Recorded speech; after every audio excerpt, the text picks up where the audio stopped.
Alors, les kystes, on va répondre à quelques questions. Est-ce qu'on peut tomber enceinte avec les kystes? Oui.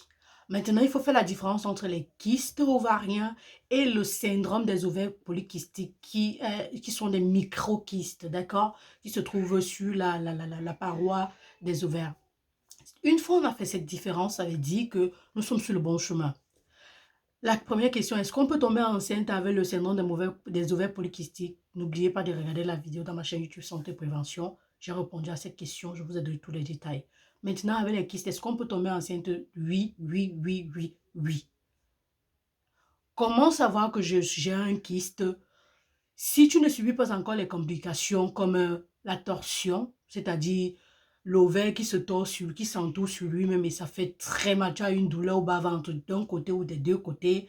Si tu n'as pas peut-être une hémorragie parce que le kyste a commencé à saigner ou alors ça a commencé tellement à saigner que ça s'est versé, le sang, le liquide s'est versé dans la paroi abdominale, dans le péritoine par exemple, et ça a commencé à causer des infections ou ça a commencé à causer une forte douleur, tu vas pas avoir un problème. Si tu n'as pas ces complications, que le kyste a grossi au point de commencer à comprimer les organes qui sont autour de lui, on parle de la compression des organes, comme par exemple le rectum, au point de te causer peut-être la constipation ou de te donner cette envie fréquente d'aller aux toilettes à la selle, ou alors ça a tellement comprimé la vessie au point de te donner cette envie fréquente de faire pipi. Oui, tu peux vivre avec le kyste sans problème.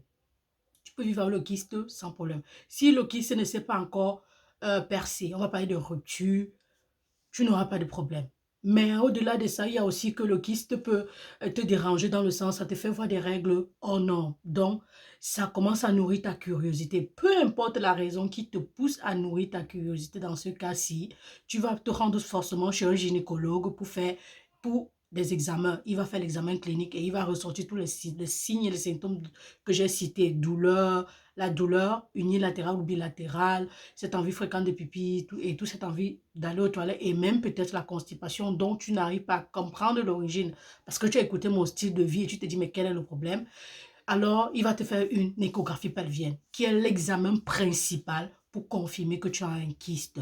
Si après l'échographie pelvienne, on a un doute que le kyste peut être un autre truc, on peut poursuivre avec d'autres examens comme l'IRMN, les marqueurs tumoraux, c'est-à-dire pour voir si ce n'est pas encore le cancer. Oui, parce qu'après, on va expliquer pourquoi ça devient le cancer. Donc, une autre conséquence, effectivement, une autre complication des kystes, c'est le cancer. Les kystes peuvent évoluer en cancer, mais c'est très rare, mais ça arrive. Du coup, tu es allé chez le médecin, il a fait cet examen, il a confirmé que tu as les kystes. Et tu te dis, mais attends, le kyste, c'est quoi? Bien sûr, c'est une bonne question, elle est légitime. Le kyste, c'est une formation, c'est une masse. On appelle ça une tumeur bénigne. Ça veut dire que c'est une masse tumorale, mais qui n'est pas encore le cancer. Qui peut ne même pas devenir le cancer si ce n'est pas le type organique. Parce qu'il y a plusieurs types de kystes, c'est important de les spécifier. Il y a le type organique qui se forme à partir du tissu des ovaires. Il y a le type, l'autre là, a tendance à devenir le cancer. C'est pourquoi quand on découvre ça, on ne fait rien, on observe seulement peut-être chaque 3 mois, chaque 6 mois, si tu veux bien, si tu as de l'argent et si tu penses à ta santé. Il y a le type fonctionnel qui se forme à partir du tissu intérieur des ovaires, c'est-à-dire ici des follicules, ou alors on va parler du corps jaune. Le corps jaune, c'est quand une femme ovule et il n'y a pas eu fécondation et donc l'ovule se regresse et ça forme le corps jaune. Donc, dans l'ovaire, il y a les follicules. Donc, ces ovaires, ce corps jaune-là, avec les follicules, peuvent se développer et former le kyste. Ce type-là est conditionné par les hormones. Donc, ça arrive souvent quand la femme commence à avoir ses règles. Donc, c'est quand il y a le dérèglement hormonal que la femme peut vivre ça. Qu'est-ce que toi tu as fait? Qu'est-ce que tu peux faire pour éviter ça? Tu peux rien faire parce que vraiment on cherche à connaître la cause comme on a dit. Mais par ailleurs, consommer la pilule du lendemain quand vous buvez au quartier ou les pilules n'importe comment, non. Dans les cas pareils, vous allez entendre les médecins vous prescrire des pilules. Que pour être honnête, ça n'a pas vraiment un effet, ça n'aide pas. Mais si une femme veut tomber enceinte, ça ne sert à rien de prendre la pilule parce que la pilule est contraceptive. Ou alors je me trompe, ben, posez la question à votre gynécologue, mais il vous dira la même chose de toutes les façons. Donc, il y a maintenant un type qu'on appelle dermoïde, c'est ce type de kyste qui se développe à partir des tissus de l'épiderme ou du derme, c'est-à-dire des tissus de la peau. N'est-ce pas? Oui, généralement, on va vouloir enlever ça. Ça, c'est sûr. Il y a maintenant un autre type qui se développe, qu'on appelle le type endométrio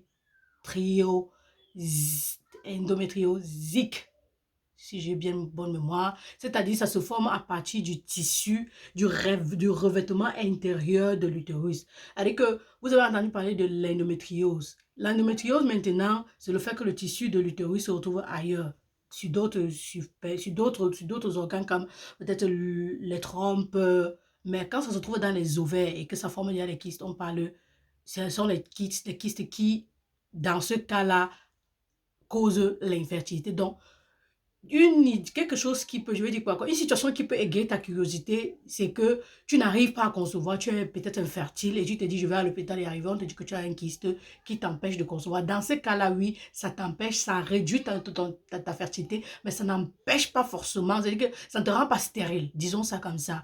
Donc, du coup, on va bien sûr chercher à enlever. Donc, maintenant, quand on dit qu'on cherche à enlever, il faudrait bien sûr qu'on explique comment on enlève.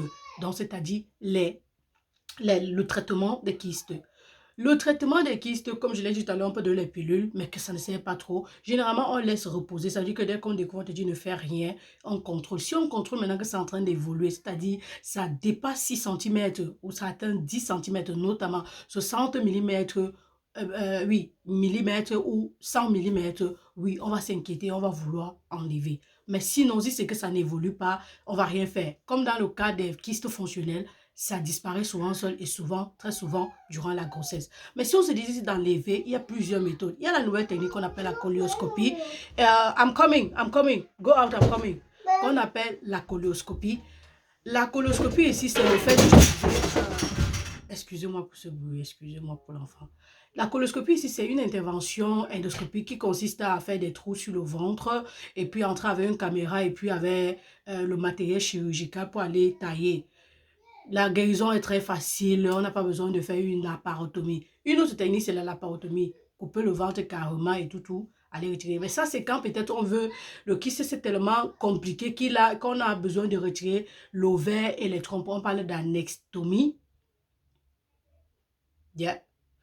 Ou alors, on a besoin d'enlever l'ovaire complètement. On parle d'ovarectomie. Mais si on veut seulement enlever le kyste, qui est la kystectomie, qu'est-ce qu'on fait? On va enlever le kyste.